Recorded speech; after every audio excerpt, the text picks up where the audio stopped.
우리 사도신경으로 신앙 고백하겠습니다. 나는 전능하신 아버지 하나님 천지의 창조주를 믿습니다. 나는 그의 유일하신 아들 우리 주 예수 그리스도를 믿습니다. 그는 성령으로 잉태되어 동정녀 마리아에게서 나시고 본디오 빌라도에게 고난을 받아 십자가에 못 박혀 죽으시고 장사된 지 사흘 만에 죽은 자 가운데서 다시 살아나셨으며 하늘에 오르시어 전능하신 아버지 하나님 우편에 앉아 계시다가 거기로부터 살아있는 자와 죽은 자를 심판하러 오십니다. 나는 성령을 믿으며 거룩한 공교회와 성도의 교제와 죄를 용서받는 것과 몸의 부활과 영생을 믿습니다. 아멘.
오늘 이 아침 하나님께서 우리에게 주시는 생명의 말씀은 신약성경 마가복음 4장 26절에서부터 32절까지의 말씀입니다.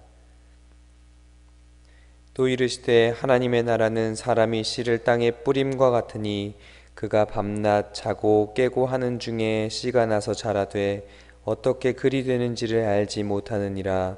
땅이 스스로 열매를 맺되 처음에는 싹이요 다음에는 이삭이요 그 다음에는 이삭의 충실한 곡식이라. 열매가 익으면 곧 나을 때나니 이는 추수 때가 이르렀음이라. 또 이르시되 우리가 하나님의 나라를 어떻게 비교하며 또 무슨 비유로 나타낼까. 겨자씨 하나가 같으니 땅에 심길 때에는 땅 위의 모든 씨보다 작은 것이로되 심긴 후에는 자라서 모든 풀보다 커지며 큰 가지를 내나니 공중의 새들이 그 그늘에 깃들일 만큼 되느니라. 아멘. 오늘 본문의 말씀은 예수님께서 2차 갈릴리 사역 기간 동안 비유로 말씀하셨던 교훈들을 기록하고 있는 마가복음 4장 중 마지막 단락에 해당하는 말씀입니다. 우리가 잘 알고 있는 대로 마가복음 4장에서는 씨 뿌린 자의 비유와 그 비유에 대한 설명을 풀어서 하신 후에 등불 비유를 말씀하시고 이어서 오늘 본문에서는 천국의 비밀을 자라난 씨앗의 비유와 겨자씨 비유를 통하여 말씀하시는데, 이 말씀 가운데 각자에게 들려주시는 하나님의 음성 안에서 귀한 은혜를 누리시기를 축원합니다. 26절부터 29절에서는 예수님께서 자라는 씨 비유를 통하여 하나님의 나라는 마치 사람이 씨를 땅에 뿌림과 같으니 라고 말씀하고 있습니다. 농부가 나가서 땅에 씨를 뿌립니다. 씨를 뿌리는 주체는 농부이지요. 본문에서는 사람이라고 기록하고 있죠. 이 사람은 복음을 증거할 우리들을 이야기하는 것이고, 씨는 복음을, 땅은 세상을 의미합니다. 그렇습니다. 예수님께서 우리에게 최후 지상명을 내리신 것이 바로 이 복음의 씨를 뿌리는 것이죠. 마태복음 28장 19절에서 20절, 그러므로 너희는 가서 모든 민족을 제자로 삼아 아버지와 아들과 성령의 이름으로 세례를 베풀고 내가 너희에게 분부한 모든 것을 가르쳐 지키게 하라. 볼지어다 내가 세상 끝날까지 너희와 항상 함께 있으리라 하시니라. 그래서 바울은요, 일평생 이 말씀 붙들고 이 사명 붙들고 마지막에 뭐라고 고백하냐면요, 사도행전 20장 24절에 내가 달려갈 길과 주 예수께 받은 사명 곧 하나님의 은혜의 복음을 증언하는 일을 마치려 하면은 나의 생명조차 조금도 귀한 것으로 여기지 아니하노라 라고 고백합니다. 여러분, 복음의 씨앗을 세상 가운데 심는 일들 가운데 하나님께서 우리를 이 땅에 불러주셨습니다. 그러므로 디모데후서 4장 2절처럼 너는 말씀을 전파하라. 때를 얻든지 못 얻든지 항상 힘쓰라. 여러분, 천국 하나님의 나라라고 하는 것은요, 바로 이 작은 씨앗을 심는 것에서부터 시작합니다. 여러분의 일상을 통해서, 여러분의 언행 심사를 통해서 아주 작은 것에서부터 우리에게 맡겨진 씨 뿌리는 자의 사명을 잘 감당함으로 복음의 씨앗이 뿌려지는 곳마다, 여러분이 머무는 그 자리마다 하나님의 완전하신 통치하심이 임하는 하나님의 나라 곧 천국이 이루어지기를 축복합니다. 27절, 그가 밤낮 자고 깨고 하는 중에 씨가 나서 자라되 어떻게 그리 되는지를 알지 못하니라. 그저 밤이 지나고 낮이 되고 또 지나고 자고 또 깨고 그러는 시간에 흐르는 중에 씨가 나서 자라는데 농부는 어떻게 그것이 그렇게 되어진지 알지 못한다고 성경이 기록하고 있습니다. 28절에 보시면 땅이 스스로 열매를 맺되, 즉 농부는 알지 못하나 싹이 이삭이 되고 곡식의 과정을 거쳐서 열매를 맺는다고 성경이 증거하고 있지요. 농부는 씨를 밭에 뿌리고 물을 주고 가꿉니다. 씨앗으로 싹이 튀게 하거나 마음대로 성장시킬 수는 없지요. 또한 그 과정을 낱낱이 농부가 알 수도 없습니다. 여러분, 농사에서 중요한 것이 어떤 것이 있을까요? 땅을 옥토와 같게 만드는 것도 중요하지요. 좋은 종자를 골라서 그 종자를 파종하는 것도 중요합니다. 농부의 농사에 대한 지식이나 경험도 또한 중요합니다. 그러나 이러한 것들은요, 농부의 노력으로 개선하거나 성장시킬 수 있는 부분이지만, 그러나 정작 중요한 것 중에 때를 따라 돕는 햇빛, 비, 이런 것들은 정작 농부의 노력으로 열정으로 할 수 없는 부분들이 있죠. 인간의 한계입니다. 여러분, 복음을 세상 가운데 심는 일들은 우리의 몫입니다. 그러나 그 복음이 싹이 나고 이삭이 되고 곡식이 되어 열매 맺는 것들은 하나님께서 하시는 일입니다. 즉, 교회의 부흥과 성장은 체계적인 조직이나 프로그램, 잘 훈련된 사람의 능력이나 열정이 결정적 요인이 되는 것이 아니라 하나님께서 그 위에 은혜를 부어주셔야 되는 것이지요. 성경에 보면요, 이른비와 늦은비라는 단어가 등장합니다. 이른비는 문자적으로 물을 준다, 물을 뿌린다라는 의미를 가진 단어로서 팔레스타인 지역에서는 가을, 주로 10월쯤에 내리는 첫 비를 이야기합니다. 여러분, 이 이른 비를 기점으로요, 겨울에 우기가 시작되어지고 이 비가 내림으로써 건기 동안 메말랐던 땅들이, 딱딱해졌던 땅들이 파종할 수 있는 땅으로, 무르게 되어지고 약해져서 그곳에 씨를 심을 수 있는 땅이 되어집니다. 여러분, 늦은 비라고 하는 것은요, 봄의 작물이라는 의미를 담고 있는데, 이 팔레스타인 지역에서는 4월쯤에 내리는 비를 이야기합니다. 이는 곡식의 결실을 좌우하는 아주 중요한 비를 지칭하는 말입니다. 이 둘은요, 하나님의 적절한 은혜를 상징하는 건데요, 꼭 필요한 시기에 풍족한 은혜로 그의 선하심으로 덧입혀 주신다는 의미를 가지고 있는 것이 바로 성경에 등장하는 늦은 비와 이른 비를 이야기합니다. 우리에게 필요한 것은요, 우리들의 수고와 헌신을 통해 씨앗이 뿌려지지만, 그렇지만 결국 그것이 자라고 열매 맺는 것은 하나님의 역사하심, 하나님의 은혜인 것을 인정해야 된다는 겁니다.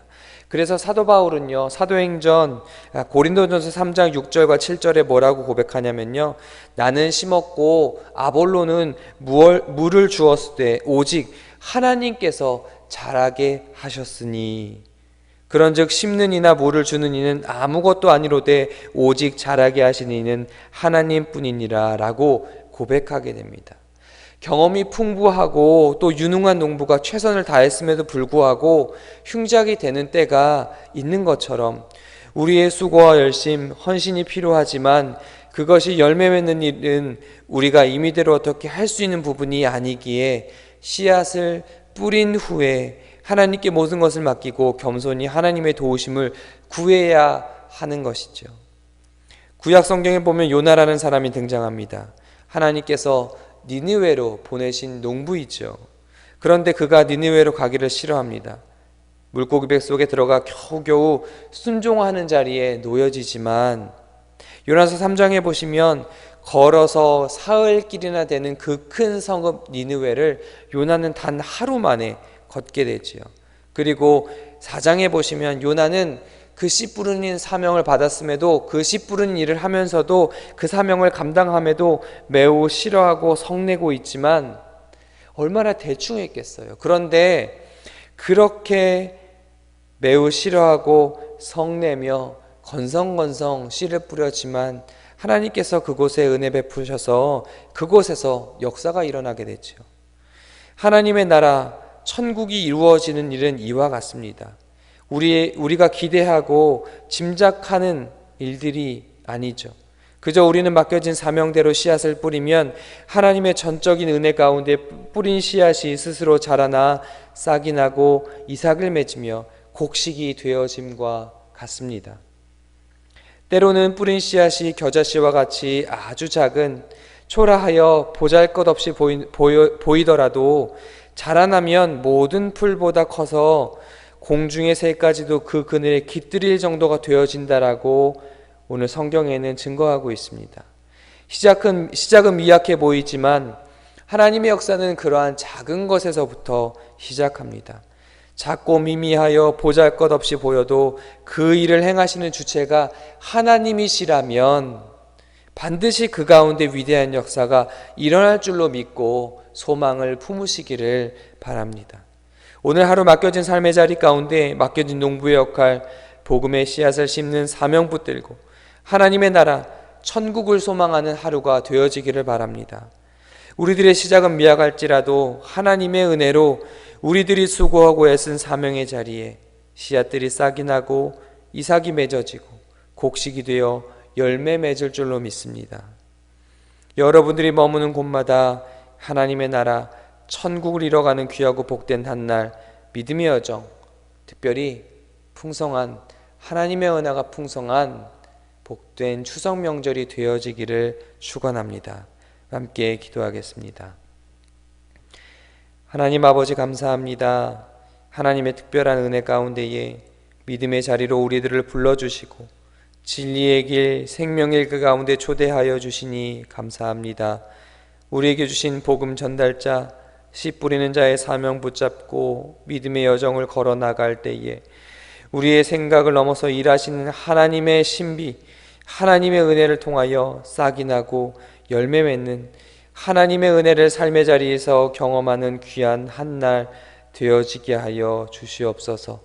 예수님의 이름으로 기도하옵나이다. 아멘. 하늘에 계신 우리 아버지, 아버지의 이름을 거룩하게 하시며 아버지의 나라가 오게 하시며 아버지의 뜻이 하늘에서와 같이 땅에서 이루어지게 하소서.